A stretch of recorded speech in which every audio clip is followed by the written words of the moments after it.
All right, we're live. Welcome to the Liquid Swan channel. Today, I'm talking with Mike of Pol. How you doing, Mike? I'm doing good. Thanks for having me on, dog. No problem. It's great to have you. And sorry for everyone. and especially to Mike. I'm late. Uh, but sometimes when you burn the candle at both ends, this sort of thing happens. uh, so, without doxing yourself, what is your background?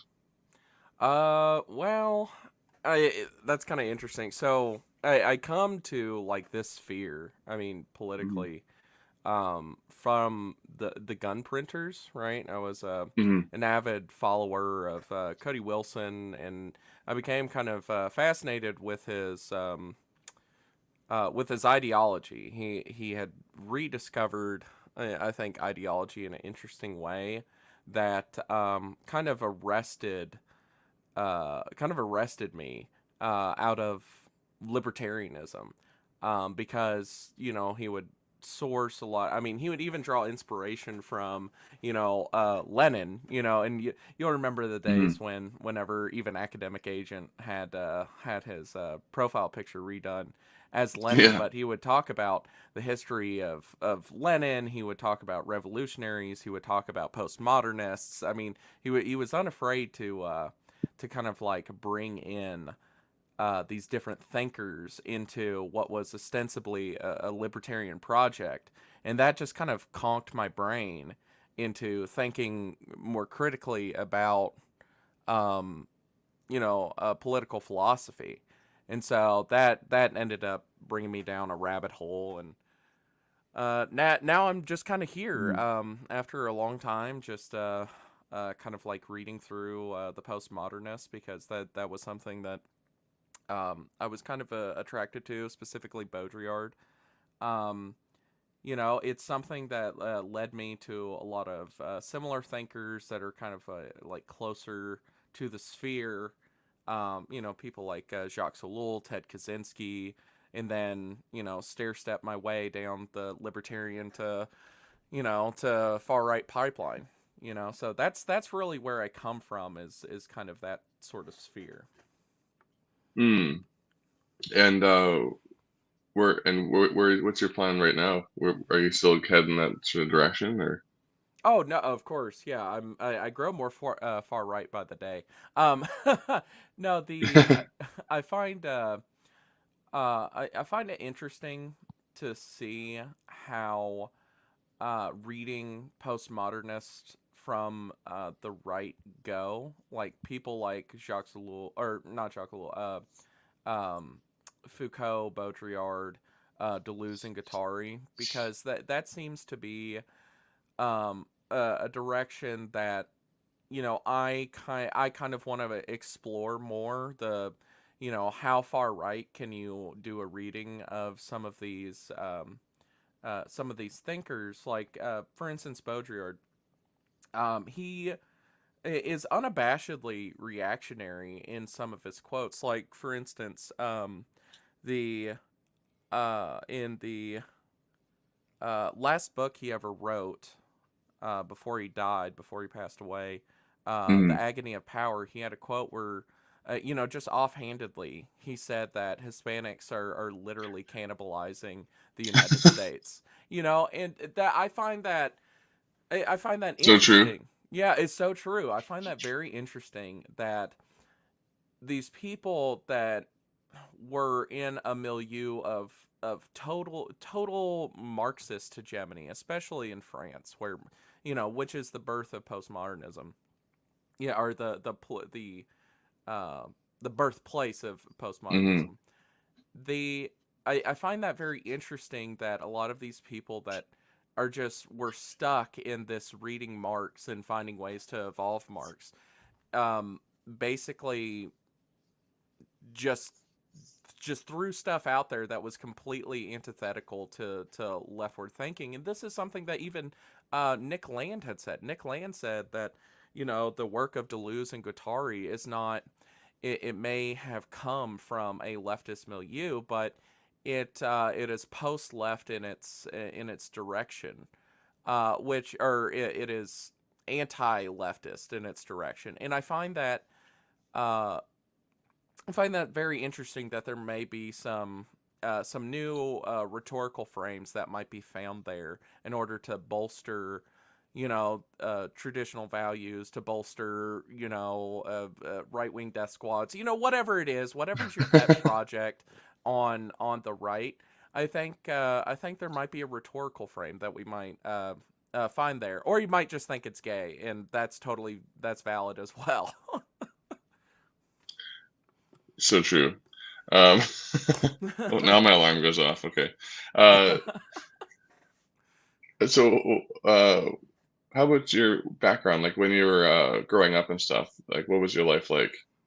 Oh, my background is very similar to one of our good friends, Jay Burton. I have, played sports, played hockey, all my life. Kind of had um, a better-ish education, even though I was still in public school. Hmm. It definitely in that kind of middle class. Default conservative, like GOP, regular, having a normal one conservative upbringing. Yeah, no, I mean I'm dead serious. Like just Yeah, having a normal one. My dad is grill pilled. grilling. Yeah. Totally grilling. So it's definitely my dad is a vet, and so the Second Amendment is something that's important to him, and so growing up shooting and not so much hunting, just more recreational and competition shooting, stuff like that. It's something my brother is actually taken to quite well. He competes on the collegiate level Hmm. for shooting, so that's kind of my background there, where everything was just like normal 1990s. Everything was set up for me to want to return to 1990s, and now I find Yeah. myself here. Well, and I noticed when I was in, because if people didn't know, you'd have to be kind of, out of this world not to know. But me and Mike were both speakers at the event last year in Nashville, let's say, and it was very interesting because I brought stories back of like my experience of Tennessee and like how free everything was. Like not free as in communist, but free as in liberty, and you can kind of do whatever the hell you want. It seemed, you know, Yeah, you have things in your you can have your own manufacturing operation in your basement. And you can basically, there wasn't a lot of restrictions. It seems it's compared to where I'm from. right. It's the capriciousness of our rulers is way more subtle here. I might modify, right? It's Hmm. um Cody Wilson actually had a very interesting way of putting this, where he quoted Nietzsche, and he said that well, what they do to you, these subtle little nicks and cuts they do to you over and over again, speaking of like the managerial state, Hmm. the total state, whatever the regime, whatever you want to call it, whether it's these Byzantine rules around business, whether it's lawsuits you get entangled with, all of these, punishments that are meant to embarrass you are he said that they're meant to make you live a poor life. Hmm. And he was going off of something Nietzsche had said there, and I think that is a more subtle way to that the effects of the capriciousness of our rule, like, kind of boils down and gets to the average person, is Hmm. this dealing with paperwork, make you feel sick because you have so much to do in order to comply with some of these Byzantine rules. So, like, on the Yeah. surface, I would say you're right. It is more free. You do actually have the capacity to do more things of your own volition than, let's say, a Canada or somewhere in Europe. But the it's not like there's not a force there that's trying to nip, at your soul every day. So Hmm. I think there's a small point of contention. It's true. Yeah. Well, when I told my wife about it, she's like, oh, we got to move to Tennessee. And I was like, I sounds wouldn't cool. I wouldn't be opposed. Yeah, I wouldn't be opposed at all. I sorry. I just wrote a thread not too long ago about experience I had in Tennessee. It's like, although I love this place, I love the rolling hills, I love the sleepy valleys, I love the people that you find in these sleepy valleys and the old country stores. When you get, Hmm. as you just got to get far away from Nashville and Memphis and Chattanooga and these sorts of places. But the Hmm. people that you find in the sleepy valleys and the type of life that you can live, in just getting out a little bit into the backcountry is one that is, for all intents and purposes, completely normal, and except for drugs and nihilism, has been untouched by modernity. But I Hmm. think, in what I had wrote on a thread earlier last week, I think, I had said that I'm deeply concerned about, the drug problem that is just destroying. You think about Northeast Tennessee, close West Virginia, coal country. You think about, Hmm. part of Tennessee that's coal country in the Northeast. It's just ravaging uh, those people, those good people up there. And so there's like I said, there is a cloud. There's clouds moving in, but it's still the best place on earth, in my humble opinion. Hmm. Well, in like I have family. Like part of my family came from, I guess, Western North Carolina, Hmm. like between Asheville or near, I guess just east of Asheville, which is, I guess, Marion. Do you know Hmm. that area? No, I don't know And that area. I've only been once.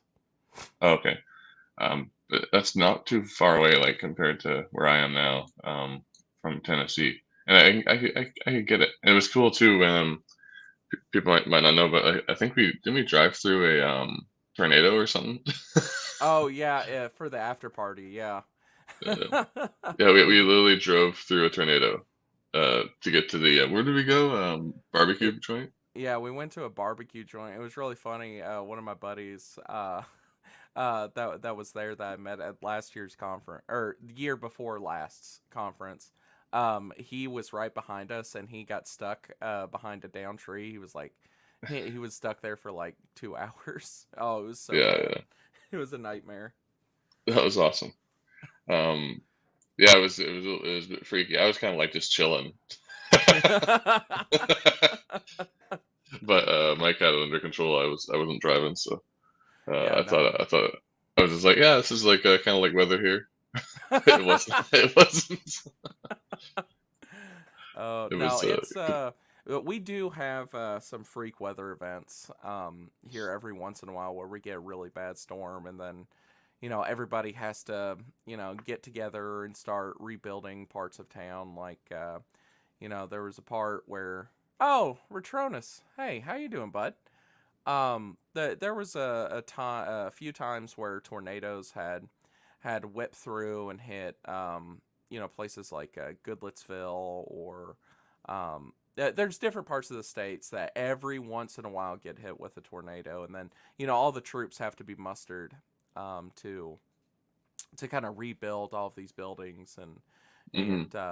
take care of people who, the the families of those who died, and things like that. And that is one thing that I'm glad to see still happens, where there's a serious effort by, let's say, good Christian straight white men who own businesses, to donate time, or some of their company's labor, to go help these families or other small businesses, and things Hmm. like that. There's still this whisper, this faint little ghost of the the kind of like morals, the understood Christian morals that existed in this country before, and it Hmm. comes out under times of duress, and I think that's a good sign. I think that's a means for hope. Very positive. Yeah. Um, so if I have some more questions for you too. If Sure. money was no object, like say you had some sort of pension to like sustain your lifestyle, let's call it. Hmm. What would you do with your time? Oh, I'd probably split it evenly between two projects. Hmm. Probably between um, one, I have a passion for reindustrializing America. And I think that starts with the commercialization of small projects by regular people, and Hmm. then growing their businesses from there. So I think machinery. I have a great fondness um, for manufacturing. I think it's a very um, I think it's a very interesting uh, research, or place to research. I think it's very interesting, the kind of like revolution we're having in small scale manufacturing with um, 3D printing with small tabletop CNC machines. Hmm. The prices are coming down on them. More people are starting to make, you know, not not terribly impactful stuff, but like knickknacks and you know whatever else that they make. Home decor, furniture, that sort of thing. But That's how it which is starts. yeah, that's how it starts. But I think it's good. To go back to Cody Wilson, not exactly my hero, but someone I take inspiration from just for the political philosophy of these kind of like everyday actions is Hmm.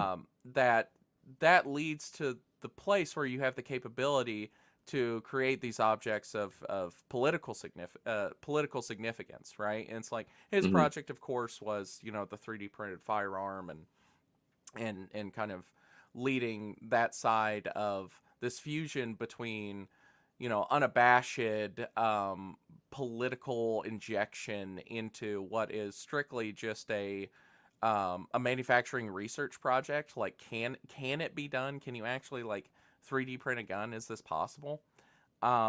That's Hmm. what it could have been. A dork could have had this idea and really pushed it all the way first, but instead, I think this reinjection of the political into the capability for craft, I think that's interesting. So that's on the one hand is like maybe selling these machines, making CNC machine kits, that sort of thing. That would be probably like a fun trade to actually be in. It's something that I have side projects working on this sort of work. It's just I'm so busy and Yeah. never have time. But on the other side, it would probably be Yes. music.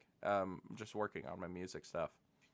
Oh yeah, who was that guy that you had to stream? So you had to stream with Black Metal Enthusiast um about Oh, that guy Justin that. Moan. Yeah, Yeah, it's yeah. Tell it us about well that. That was crazy. I was watching that stream.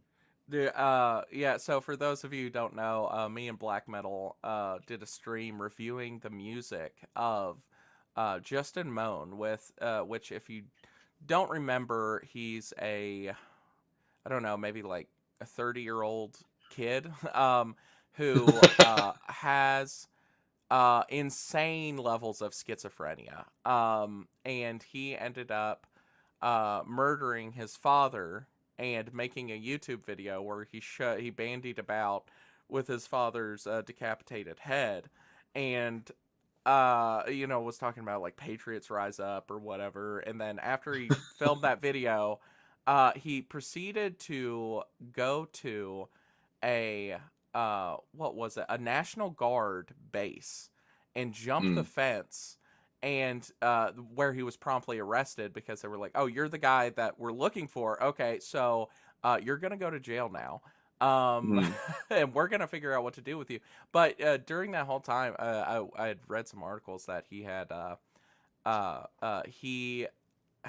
was trying to explain to these cops who were arresting him that no, no, no, I'm joining the civil war in America has started. I'm here to join. I'm a true patriot or whatever. But we ended up digging into this guy, and it sounds mm, like, okay, it sounds like a Q, like some kid who got obsessed with Q and went schizophrenic, and that's not the case. It turns out the kid after college moved to Colorado, and got whacked the fuck out on weed and had a schizophrenic break. And he had been schizophrenic for what it seemed like maybe like 4 or 5 years by that point. And during that time, he had wrote a bunch of books and and then also produced 4 albums, three one of which is lost media at this point, which was what was it called? The Story of Humanity, I think.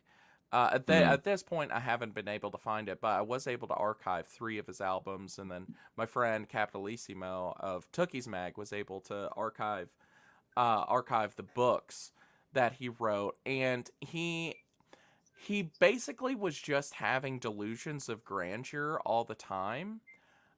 Where he had one song where I just love schizophrenic media is just something that I find extremely entertaining. I love schizo art, but he had wrote songs about how, because essentially dog is the reverse spelling of God, that implies semiotically a dog god reversal, and therefore like dog is the like pinnacle example of Satan on earth.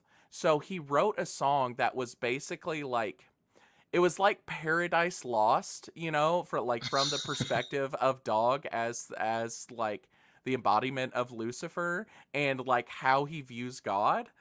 And it is the most unhinged shit I think I've ever heard. Like, it's a series of 3 tracks that kind of like go through the story arc of this like dog god reversal, you know, Milton's Paradise Lost like storyline. It's totally nuts. Um but that's also something I'd probably do if I had no free time. I would just research, you know, the art of various schizophrenics and do streams with them, with my friends. That is pretty crazy stuff. Like I remember watching the stream, I was like, oh, here we go. And a lot of the lyrics are just like complete. They seem like nonsense, but I guess they make sense to him. You know, Yeah, that's all I could really think. it's really interesting because what I had noticed is like there's different types of schizo art. I've kind of noticed over the years, like there there's it's hard to explain, but all Well, schizophrenic. the crazy thing is like like my buddy, he knows a schizo, and he has him on Facebook, and he just writes like he'll just write 40,000 words in a row, and it makes no sense. Well, so I've noticed that all schizophrenics at base have a problem with their pattern recognition system.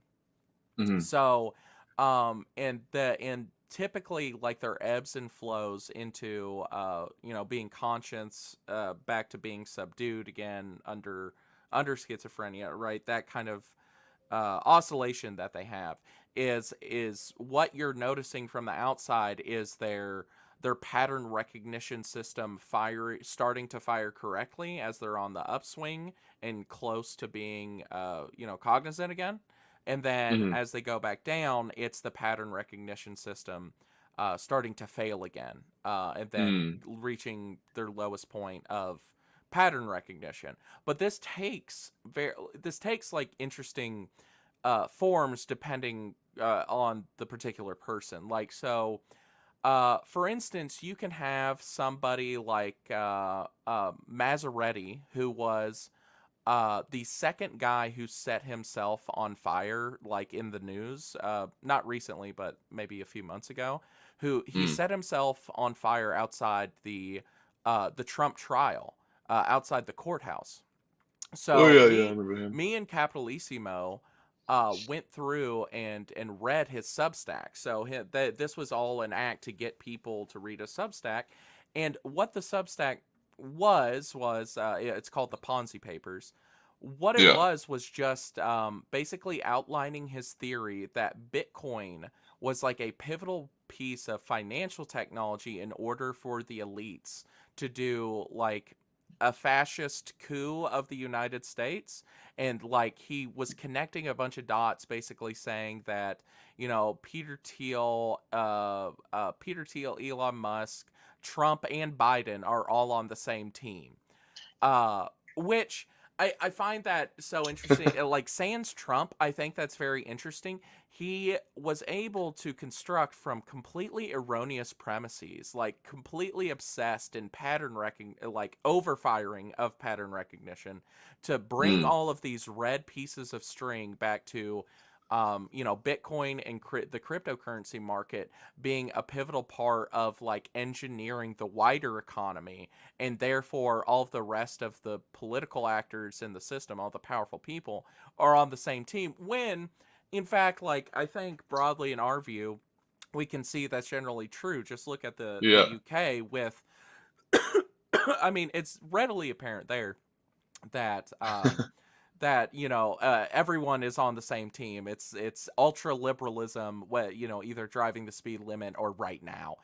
So Yeah. it's interesting. So you can have like an overfiring of pattern recognition, and then you can also have like underfiring of pattern recognition as well, where some of the worst tracks on Moan are just like kind of word salad. Like, they're not word salad. It's just like everything becomes like flow of consciousness. So it's not there's not an actual ordering of the frame of what is trying to be pattern recognized. It is just Mm, the mere associations, right? What triggers the synapses at the lowest level, and that comes out as a stream of consciousness.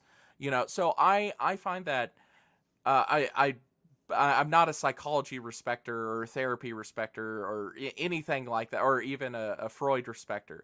But I do find psychology to be a interesting topic, and that just happens to come out with, you know, just reading schizos and what they do, because I just find it interesting. yeah. It's like I don't know if anybody here's anybody else I know has read like a schizo fucking rant, but like, nowadays because they can just type it out, you can get a lot more content. Before they would like run out of space on the page and start writing over the other words. And It's I think this all really started, like, my whole fascination really started with there I was working downtown years and years ago, mm, and there was a homeless guy. I was stopped in traffic, and there was a homeless guy came up to my window, and I was like, "Well, I've got a few bucks. I'll give him some cash." And he didn't take my cash, and he was quite obviously disturbed, but he didn't look strung out. He mm. just looked like a little bit unhinged, maybe a little bit, and he just gave me a little pamphlet, and that's all he wanted to do. He didn't want any cash or anything.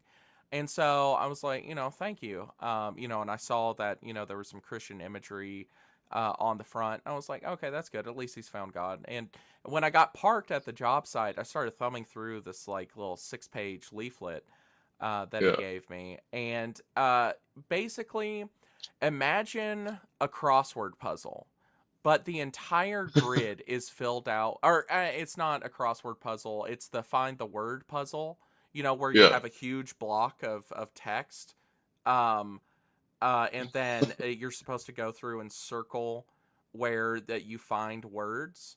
He Mm. basically had made that, but not like none of it, like there was no other words other than like Jesus, which were pre-circled, right? And they were pre-highlighted. And so I didn't even get the satisfaction of doing the puzzle, but at the same point I was like, "Oh, that's real. That's wholesome Chungus." And I Yeah. love you, old man. I should buy you some bread. But Yeah. Yeah. but the rest of it was just Bible verses and then schizophrenic ramblings and stuff like that. It was very entertaining. I think that's where my fascination really started, was that chance encounter with that old man that kind of gave me a positive impression of schizophrenics, unfortunately. Yeah. Well, it is strange. Like it can come out in different ways. Um, but like, I've known. Okay, so do you remember that guy that stole the yacht in Portland, Oregon? Guy that stole the yacht. Wait, is he the one? Is he the guy that he was a Canadian Yeah. Yeah. and he was on the run from the law or something like that? He Yeah.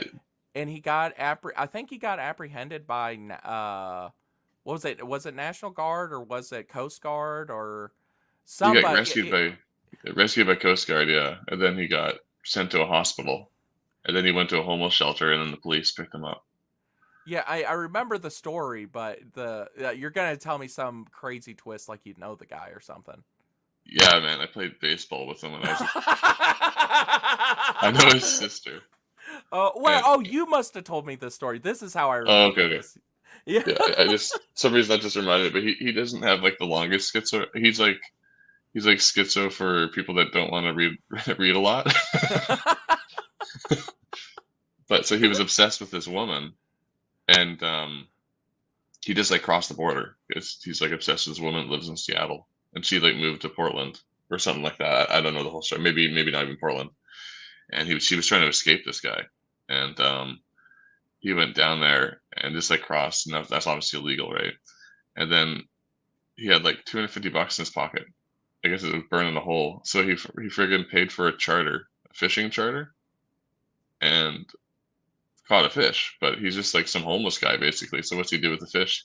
He goes to the Goonies house in Aurora and leaves it on their porch, and does a little dance and stuff. And he actually gets charged, I think, fifth degree mischief or something like that. Something crazy.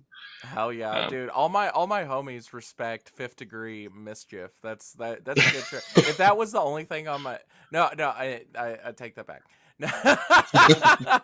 No, yeah, that would be a good thing to have on your rap sheet. It's just yeah, I'm up to mischief. I'm up to no good. and then he's in jail now because he obviously stole like $250,000 yacht and then just wrecked it. Um, Hell yeah, that, a little bit of that was mischief. we, we we get in a little trouble, Yeah, Um, we're up here scheming. We're up here making plans. yeah. Well, what is it to leave a fish on the Goonies house and do a little dance? What else is that than mischief? Yeah, are we a Yeah. free country or not, guys? Okay, who hasn't left a fish, back in the day at the Goonies house? Okay, like, look, what is Yeah. this country coming to? In Joe Biden's America, can't leave fish It's bas- anywhere no more. It's illegal. it was basically a present, like I mean, He's like a cat. he does kind of have a cat like. 'Cause one time, me and my wife, where I live, I was coming out of a public swimming pool before I thought they were disgusting, and so we're exiting the public swimming pool, and he suddenly appears out of the bushes, right? And I know this guy. I know he's fucking nuts, and so I'm like, okay, so I'm just gonna act cool, right? I'm bigger than this guy. I could take him, but I don't know if he's got like knives or whatever because he's crazy. So I just get him talking, and he starts telling me all this bullshit. So just the more background on this guy, my mom was friends with his mom when I was growing up, and she ended up having breast cancer. And so my mom, when she got a new car, she like gave her car to this woman, and then so she could drive to her cancer appointments instead like having to take the bus. And so he was living with her and like with his girlfriend at the time. I mean, I couldn't imagine a woman dating this guy. No, And but they find a or what? way. Women find a way. Let me tell you. Yeah, true. And so he forced his mom to sleep on the couch while he stayed in the bedroom with his girlfriend. It was a one bedroom. Anyways, it gets worse. And then he stole his mom's car. And Oh. I remember this at the time because I talked to this was a previous girlfriend, and I was with and his brother, her brother was like uh, called by this guy and said, "Hey, do you want to do B&Es in Surrey? So you have to take like a ferry to get there." And he's like, and it's near Vancouver. And he's like, "Okay, no, like what the fuck?" And so he hangs up. I only learned this years later, but anyway, so so what he does, he takes the car. Like, and it costs like 100 and something bucks to get across, and he doesn't have any money to bring it back. So he goes drives around this area and in Surrey doing break and enters, like breaking into people's houses when they're on vacation and stuff. Steals like a couple $1,000s worth of bullshit. that she takes to a pawn shop or something, Hmm. and then he abandons the car, and his mom's like poor as shit, like can't like afford to bring it back, and like at this, my mom doesn't have any money to do it either, so she just has to take the bus, and sadly she ended up dying of breast cancer. But Yeah, this okay. this guy is such a I rescind yeah. all my comments about respecting mischief. This guy, yeah, he deserves Well, yeah, everything he gets and more. Good lord, that's fucking yeah. evil, dude. Well, he's being held by the immigration services right now, which is probably a blessing for him. Yeah, Um, he's three hots and a cot. Freaking yeah, what is this country coming to? These damn illegal immigrants getting three hots and a cot. I mean, it, yeah, that's so sick and twisted. But then again, as like it's, someone like I've kind of like walked through all walks of life, being kind of like a tradie, and so you see the worst of essentially this type of character. Absolute scumbag.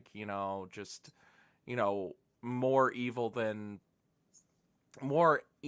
fucking Lucifer himself, like, just mistreating your cancer mom. Like that's insane. That's so fucking insane. But, that's something I've definitely seen in the trades with especially whenever I was at a company that did a lot of new construction, a lot of people that would come in and do the flooring, whether it be like carpeting or the laminate flooring or whatever for commercial mm, spaces.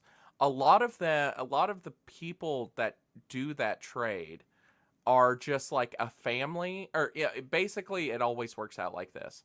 There is a dad, a mom, girlfriend or wife, I'm not sure, because of how degenerate these people are, and then like maybe a son, a 17-year-old son, and they all are there to work as hard and fast as they can so they can get their cash and go get their fix, all of them. oh And well, so, oh yeah, and that's something I've noticed a lot, is that you'll have, it seems to boil down to like just some professions as well, like these flooring people, people who do like crown molding and drywall work. They'll do like coke, um, that's all that white framers. powder. Yeah, framers will do coke and stuff like that. It's really odd. No, I take that back. Crown molding people are usually meth, and I think flooring people are usually meth. But it's really just interesting to see like how, yeah, I say interesting because like actually dealing with the fact that a great majority of the people who actually like or not a majority, but there's a huge propensity for people who actually build and maintain, buildings and the various structures in America are like just whack the fuck out, just like meth Mm, heads and shit like that. It's it's an interesting phenomena to watch, and I can't wait until America has their own Lee Kuan Yew who can start stringing up drug dealers and stuff. It's gonna be hard times in the trades because there's got to be a lot of guys that are shaking at work, but it'll be good. yeah. It'll be good in the end. Well, like I've done crown molding, and I can understand like why you'd want to do drugs, but but I still didn't. But, Yeah, of course. It's I think a lot of the sad part is and like I had said earlier about kind of like the miasma of drugs that are kind of like affecting like coal country mm, and the country parts of Tennessee. It used to be meth, and now there's a lot of fentanyl and stuff like that. A lot of deaths for the under 30s that come from the country. Um, it's really fucking sad to see, man. It's something that I think is continuing to get worse out of a resentment, of mm, from the elites, where they hate everything that is wholesome and beautiful, and if a stream of Chinese or Mexican cartel drugs can make the people who have normal lives, if they can make that worse, They don't care to deal with the problem. You know, the only negative externality they have to deal with is their client class, which is blacks and maybe some Mexicans. Yeah. That's all they have to care about, because that is the de facto real client class of the ruling regime. It's there's a reason why they call it GNC. There's the reciprocal nature of taking care of your own as a political benefit for votes, and how this is like corrupted democracy. Even though it was gay from the start, we all agree democracy was gay from the start. However, like how it's gotten worse through this system of just like having people that have a leash around their neurons, whether it be drugs or porn or whatever vice it happens to be. You Mm. have a very effective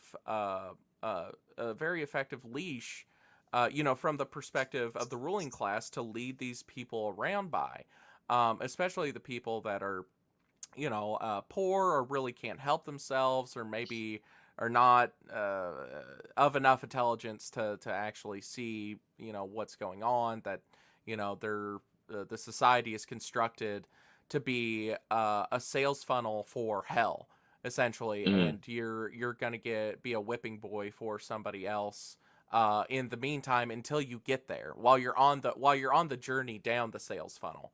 um, Yeah. so uh yeah, I don't know where I was going with that, but it's something that's really that's something that I really hate, is something I like to call the sales funnel future, where Mm. it's not just like the society is a sales funnel for hell, but it's also everything is a sales funnel for everything else, whether it's kind of like purchased political identities, where you don't have there's no such thing as folk anymore. And this is kind of like a Baudrillardian point I want to make, is that Mm. kind of genuine identity in folk, right? Whether it's my daddy's a coal miner, I'm a coal miner, and my granddaddy's a coal miner, and like that sort of thing. It's just like, we are Scots Irish, Americans.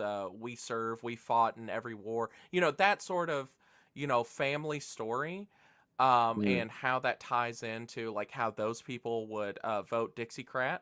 I have a friend who, his family, they said they would rather, they didn't use choice words. They say, I'd rather vote for a quote, and this is not a quote, black man than a Republican, right? And these interesting, genuine identities that really existed in America have disappeared into the miasma of a purchased identity. Whether it's you buy the hippie love peace stickers to put on your van, man, and that's kind of like the genesis of this process, is stuff that started in the 60s or maybe before, but also now you have it for everyone. For instance, for gun people, real, middle American Second Amendment dudes, right? You Mm. have the purchased aesthetics to glom on and construct this identity post hoc with the stickers you put on your tailgate of your truck, and the type of truck you drive, the clothes you wear with like grunt style, the coffee you drink with Black Rifle Coffee Company, or all the way to trans stuff, right? If that is a purchase Mm. identity, you're paying a $250 sticker price to sit there and pretend you're a girl, which you're not. You are twisted. You are twisted by science into.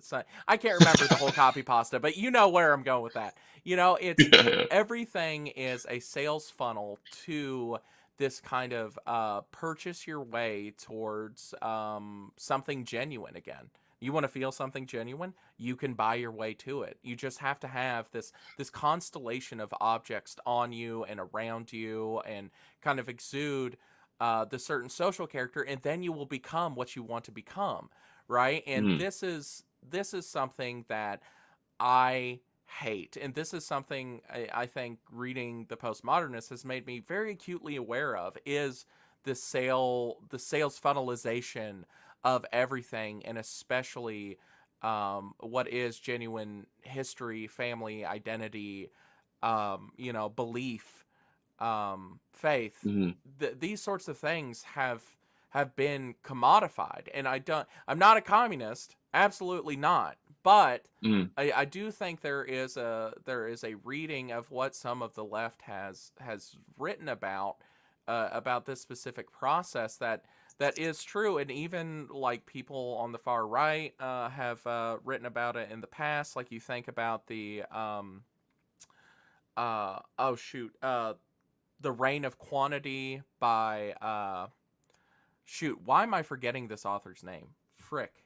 Gagnon, The Reign of Quantity by Gagnon, or a number of other people. Hmm. Writer, this is a universal truth, and kind of a plight of modernity. So I don't think it's unfair to read what everyone has to say about it, because I think we're in search of a solution for finding folk again, to Hmm. escape the sales funnel future.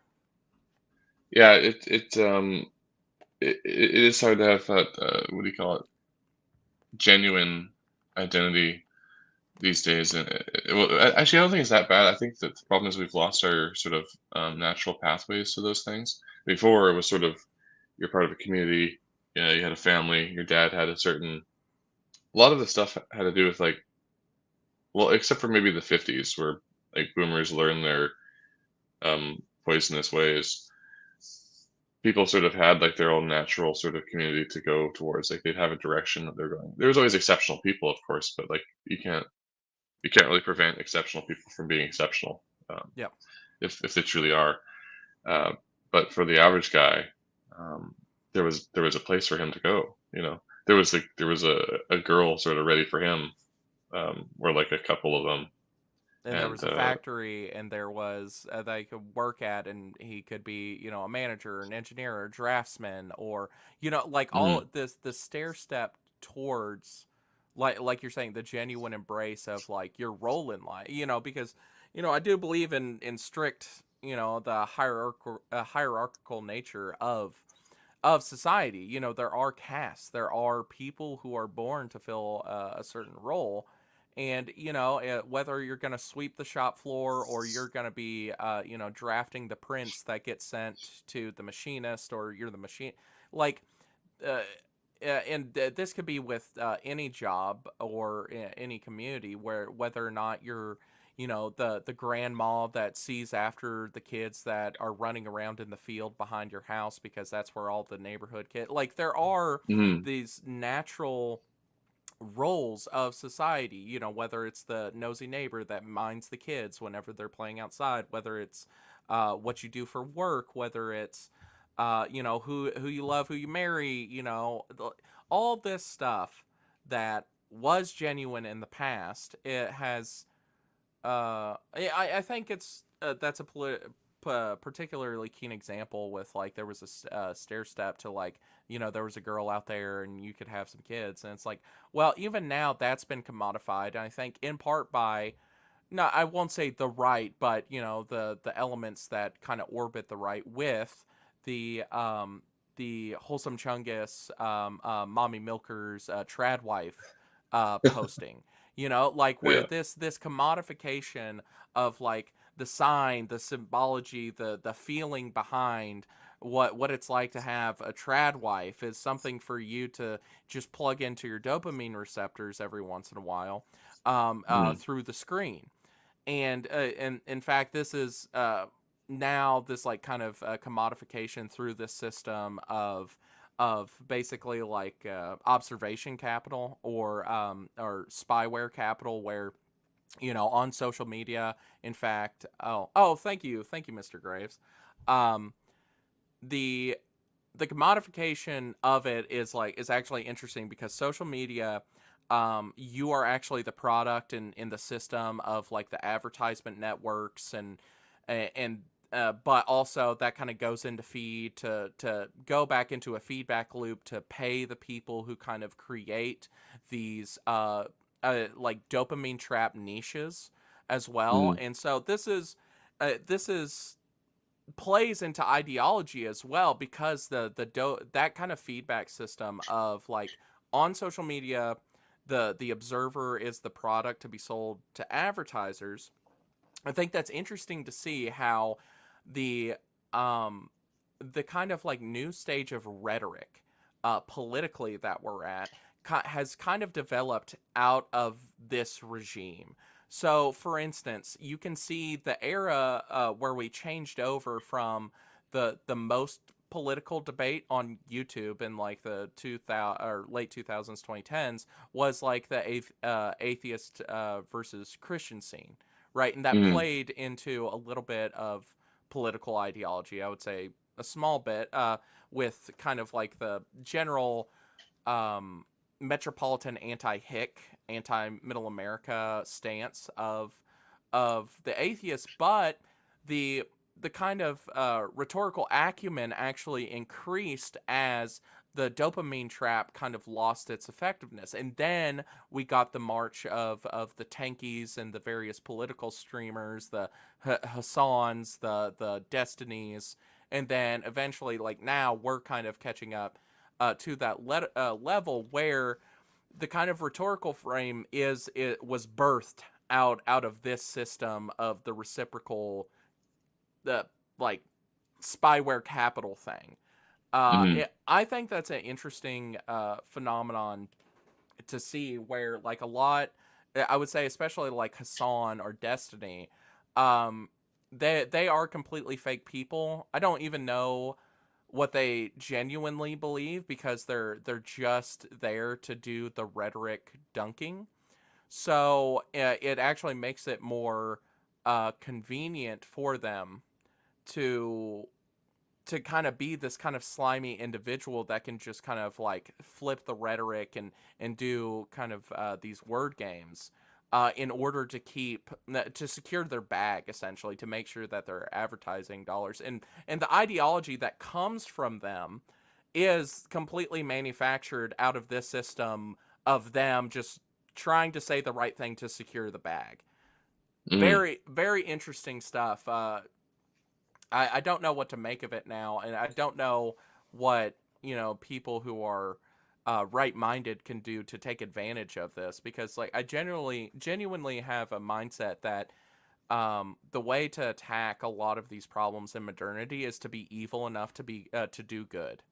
I even offhandedly posted on Twitter that this is the ethos of goth and scene, is being evil enough to do good, because if you look at a lot of like music videos from tweeny, like rock groups back in the day in the 90s and early 2000s, what you'll see is like all the angst of the sensitive young man is actually channeled into something that accidentally is giving like a hierarchical message. Like there's a lot of emo stuff that's about like basically being a werewolf and taking vengeance, and that's kind of like justifying the I guess the hierarchical nature of society, because actually the wolf, these werewolves would actually be like alpha males or something. Like there's an interesting way to kind of like twist that, where you can say, well, no, he's having this evil outside aesthetic, but inside this is just the wailings of a sensitive young man who wants to restore order. And I know Mm. that's like you're probably twisting a lot of what the scene actually was like to come to that conclusion, but I'd like to think that. And so I often wonder how we take advantage, to get back to the point, of this kind of feedback, secure your bag system to actually justify rhetoric to increase the amount of engagement on social media. I wonder if there is a pathway to be evil enough to do good, to either break it or use it to the right ends. I don't know. I don't have an answer for that yet, but it's an interesting thing I've been thinking about. Well, interesting thing about seeing is like I knew it existed, but it never like crossed my mind at all because like maybe I was just a little bit too late in the game for me for the scene thing. But I remember there was these chicks that had like the what was it sort of rat looking hair.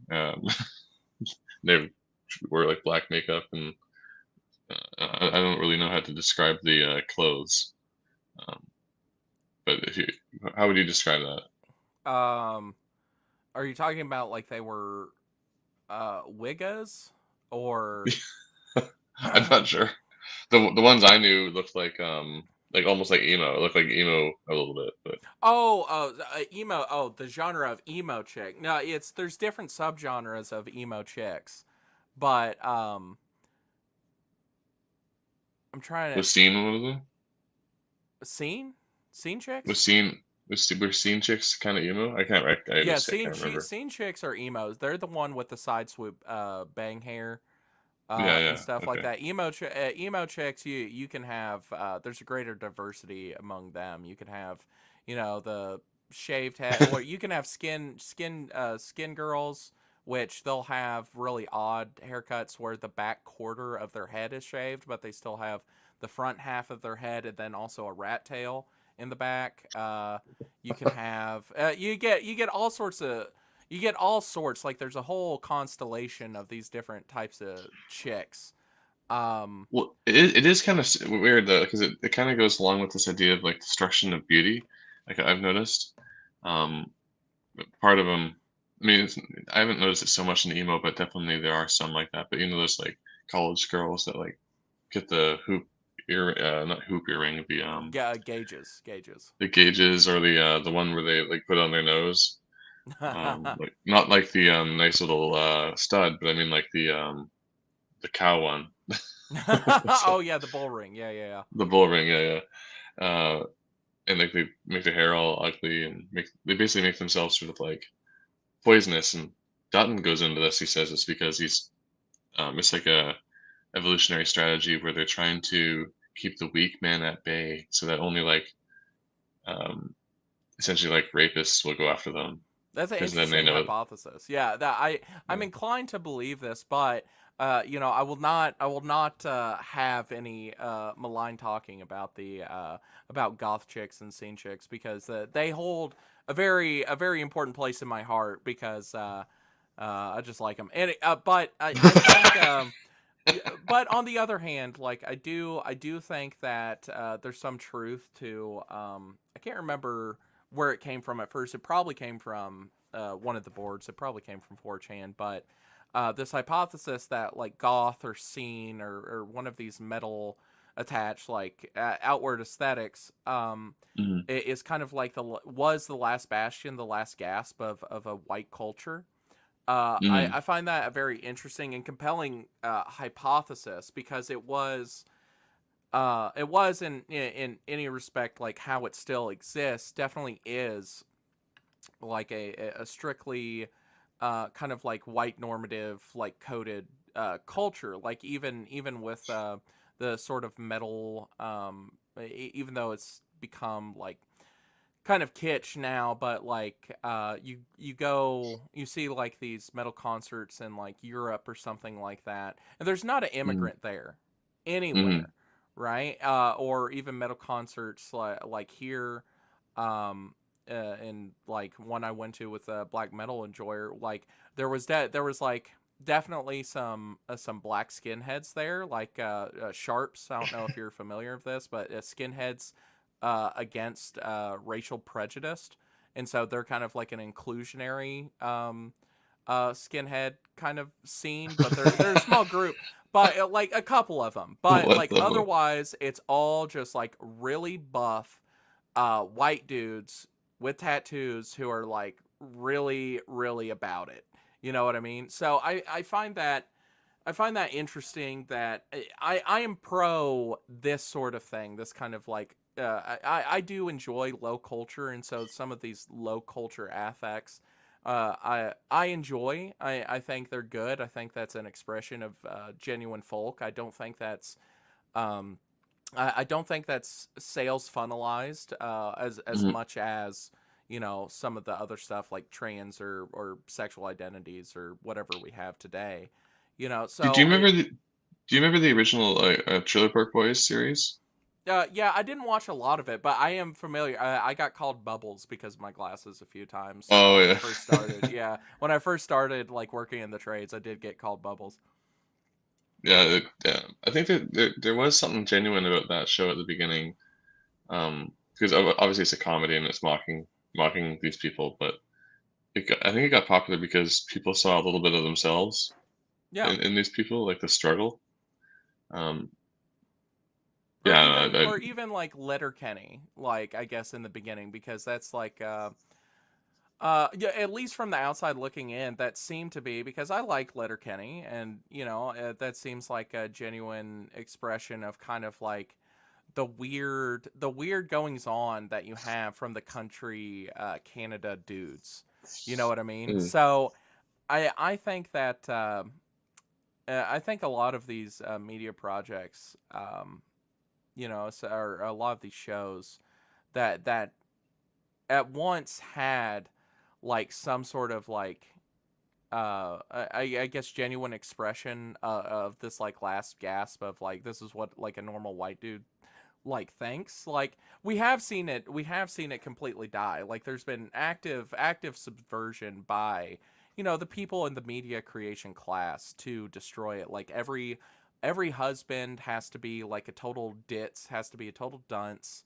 Every hmm white dude has to be like evil, either an evil racist or some sort of stupid guy. antagonist. Yeah, or gay, or whatever. And so you really do have to look back to older media to find the stuff that hasn't been so subverted and actually was a genuine, like, sporks, what's the deal with that, kind of like white dude like expression of culture. Yeah, yeah, like yeah, but yeah, it's it's crazy. Like in the States, it's pretty bad. Like I think of like 60% European, let's say, and then at least in here we're about 75. Hmm. It's getting less and less every day though with all the shipments from Khalistan. But the well, actually, we're sending one back. The guy that killed 14 kids in a school bus. Yeah, you're sending one back. Yeah, that's the Yeah, thing. yeah, And then, whoever will say this is a great victory, send them back, and it's just sending one yeah, back. yeah, It's a scapegoat, in the yeah, yeah. who wrote Medics and about scapegoats, and Gerard, right? It's like the Gerardian scapegoat, where Mhm, it's like basically started with kind of like Roman law, where you would actually have you would actually like try animals and stuff in courts, like for instance like rats that brought plague, or locusts that brought famine and stuff like that. They would actually have um, court cases, and this is kind of how Cicero got his start as well. Someone I find kind of interesting, having mhm, these court cases where you would actually try these animals and put them to death or whatever, for a form of catharsis, right? That's a lot of mhm, what the red meat for what are the normal people, the real Americans, the real Canadians, the heritage Americans and heritage Canadians, like that is what they're doing in this very Machiavellian scheme, is like the we will construct red meat out of like this one guy who is absolutely bad and should be, or whatever, I'm not gonna finish that sentence, but whatever, right? It's like we're yeah, gonna yeah, form this into this perfect little nugget of red meat. We're sending them back, and it's like it's just one dude who happened to be like an evil rapist, murderer, or whatever. It's like it's actually you gotta respect the game, because they're so good at that level of propaganda for like throwing that red meat, to kind of like subdue the more I wouldn't say radical elements, but the elements of what would be the normal right wing, to do anything else, like form a different part. Like I'm not sure exactly what, like, form a different party, or pursue different avenues of political action, whether it be like forming institutions, and that seems to be like the greatest agent of subduing like more support from people who support like parallel institution projects and stuff like that. People like Bennett's Phylactery, or whoever else in the scene, I think they would have Mm. overwhelmingly more support and more membership, more dollars coming their way if if somehow this propaganda mechanism was destroyed. Oh man, he's going. We send Punjab to moon. Go back to Shardistan. Exactly. Exactly. Yeah, send them back. They got to go back. There was actually apparently Indians going around trying to stop that from those images from existing. They were mass reporting them. Um, but Which they're all AI generated, obviously. Yeah, so I mean that's the thing too, and I know like that whole kerfuffle with Gemini, Google Gemini, with them being so anti-racist as to make black SS officers. If you Yeah, remember that whole deal, it's yeah. that this is why I only run open weights models. Like I play around with the AI art thing. I don't have this catastrophic view of AI like I think most of our peers do, but this is why I run open weights models, is so nothing can be fucked with. Like I have a 6 gigabyte to 12 gigabyte file that is Mm, the AI, and I just run it on my computer. It's expensive, and it's not as fast as some of these services, because you gotta run it on your commercial graphics card instead of like an AI accelerator card and stuff like mm, that. So, there's some drawbacks, but then again, like you can make stuff like that all day, and you don't got to worry about, your account being nuked, or the AI weights getting fucked with, or the censorship regime like coming for you. I think there is, and we've seen with the poos, the liftoff space poos, because that's a genre of image that has been developed. Like that is something that I think has started on 4chan, but has really seen its heyday after AI, because you can put, a poo lifting off, in any situation where it would be appropriate to meme on, to actually have that rhetorical frame where you can actually do the meme war thing. Oh, how do you mm. get that from Mr. Graves? Oh, Well, it's just stable diffusion. Just run stable diffusion. Watch videos on how to run stable diffusion. Um, and Civit AI is where I download a lot of my models, but there's also models on Hugging Face. But it's all stable diffusion, or there's also a software called Comfy UI. You do have to have kind of a Skookum graphics card to run it, and it takes more work because it's not as finely tuned. You actually have to do what's called prompting. Like you have to construct your prompt and change a lot of parameters to tune mhm, in on what you want to make. And so it's a lot more involved than, the Mid Journey or some of these other AI image generation tools. But the stuff that you can do with it, like something I've done in the past is a music video I made for Win Someday, which I just posted. I need to put that up on the Odyssey, but I just have it on Twitter right now. What I did is I used Stable Diffusion and a plugin called Deforum in order to basically kind of like kit bash, to kind of like JPEG bash like scenes together from different movies, and then I would have AI redraw basically like what I picked out, a clip that was like the composition that I want, the sequence that I wanted.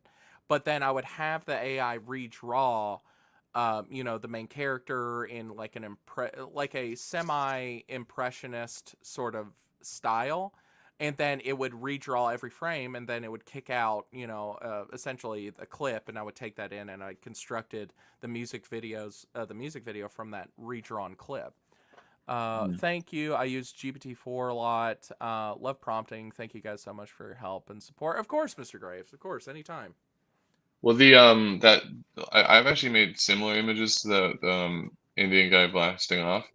And what I've done is you have to like you can basically get even those woke AIs to do whatever you want. You just have to figure out the right prompt or set of prompts to like to allow them to get through the the censorship. So, My for my example, hypothesis my hypothesis is the amount of mental energy you have to put in to avoid the yeah, censorship regime is going to increase to the point where running the models locally yourself and the amount of learning curve you have to do in order to like do that will be less.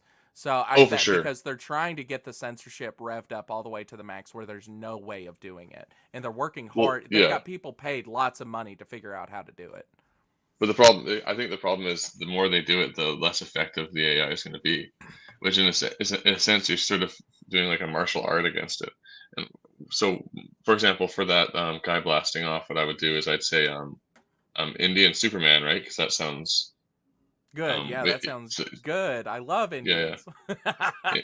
Indian Superman in a business suit, um, or uh, flying through space, but his pants flew down to his ankles, and then you could say, "and chocolate milk, a fluffy chocolate milk squirting out of his pants or something," and then like that usually if you can find some combo of that, like that usually is what I would do.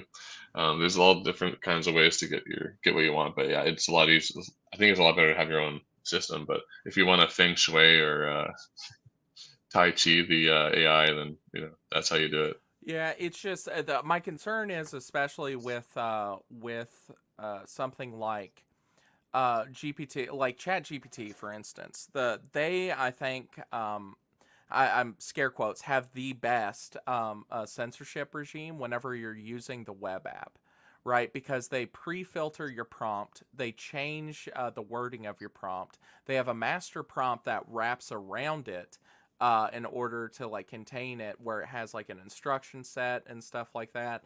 And then they have like filtering on the prompt level, and then they also have the training that they have basically like DEI training in the weights itself Hmm. where they basically have like second and third rounds of training where they do what's called alignment training, where Hmm.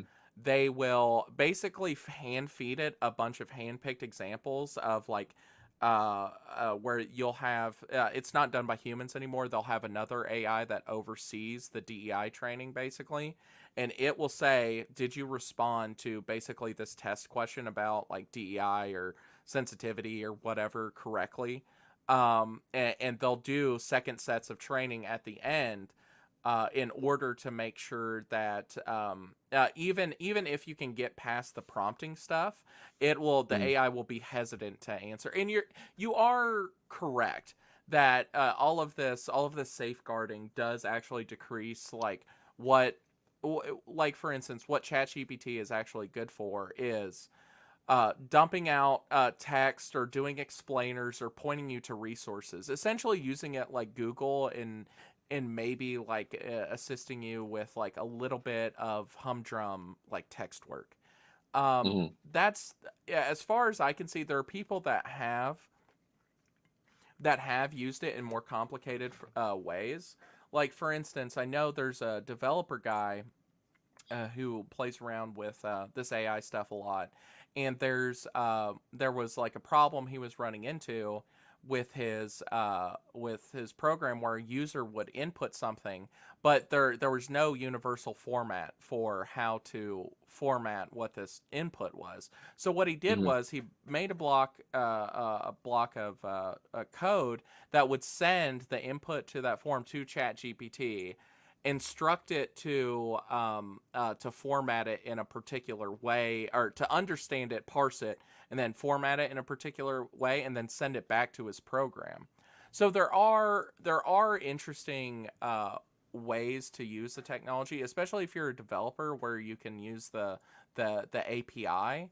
Where you can plug it into a program that you're writing or using, but I just think that's a little bit far off, and that's too involved for regular people. And I'm just like, yeah, you know. And then again, you can also run these text generation AIs on your computer as well. I mean, it takes about the Hmm. same amount of resources as a um, as some of these image models.